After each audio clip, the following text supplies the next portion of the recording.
Hari ini, kita akan bincangkan tumbuhan yang diancam kepupusan. Apa maksud kepupusan? Dalam biologi dan ekologi, kepupusan bermaksud kematian suatu spesies atau kumpulan taksar dari muka bumi ini. Seterusnya, kita akan bincangkan tumbuhan yang diancam kepupusan. Tumbuhan nombor 1 ialah pokok periuk kera. Pokok periuk kera digunakan untuk membuat hidangan makanan lemah periuk kera yang agak terkenal di beberapa buah negeri. Ia juga mengalami kesukaran untuk membiasakan dengan fenomena cuaca ini. Hal ini demikian, pokok periuk kera mengalami kepupusan. Tumbuhan nombor 2 yang diancam kepupusan ialah pokok tongkat ali.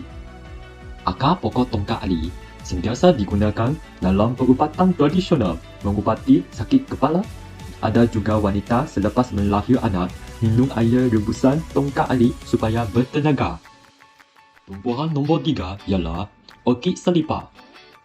Orkid selipar hidup subur di kawasan lempak dan teduh di tanah tinggi antara 700 hingga 1200 meter dari paras laut.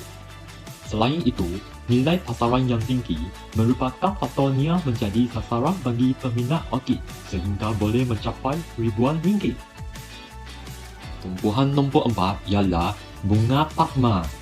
Bunga pakma merupakan bunga terbesar di dunia. Ia berkembang mengeluarkan bau yang busuk.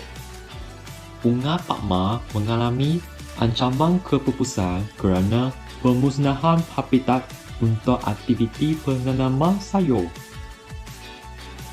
Tumbuhan kelima ialah pokok kerui, pokok cengkau dan pokok meranti. Ketiga-tiga pokok ini mempunyai faktor-faktor yang sama mengalami ancaman kepupusan. Faktor pertama ialah pemusnahan habitat untuk pertanian dan peladangan. Faktor kedua ialah untuk membuat perabot atau bangunan. Faktor ketiga ialah bernilai tinggi di pasaran. Faktor keempat ialah pembalakan haram. Apakah kesan kepupusan flora?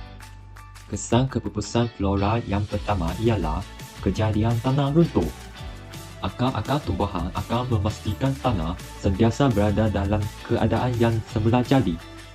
Kesan kedua ialah anak atau cucu tidak mengenali tumbuhan tersebut. Hal ini demikian kerana tumbuhan pupus bermakna spesies tumbuhan tersebut tidak wujud lagi di muka bumi. Oleh itu, anak atau cucu tiada peluang mengenali tumbuhan tersebut. Kesan ketiga ialah hutan hujan tropika terjejas. Setiap tumbuhan memang memainkan peranan yang penting dalam alam sekitar. Tumbuh-tumbuhan juga berinteraksi rapat antara satu sama lain. Kepupusan salah satu tumbuhan kemungkinan menyebabkan atau mempercepatkan tumbuhan lain atau haiwan pupus juga. Akhir sekali, jika anda berminat mengetahui lebih lanjut tentang alam sekitar, sila layari pautan laman web ini.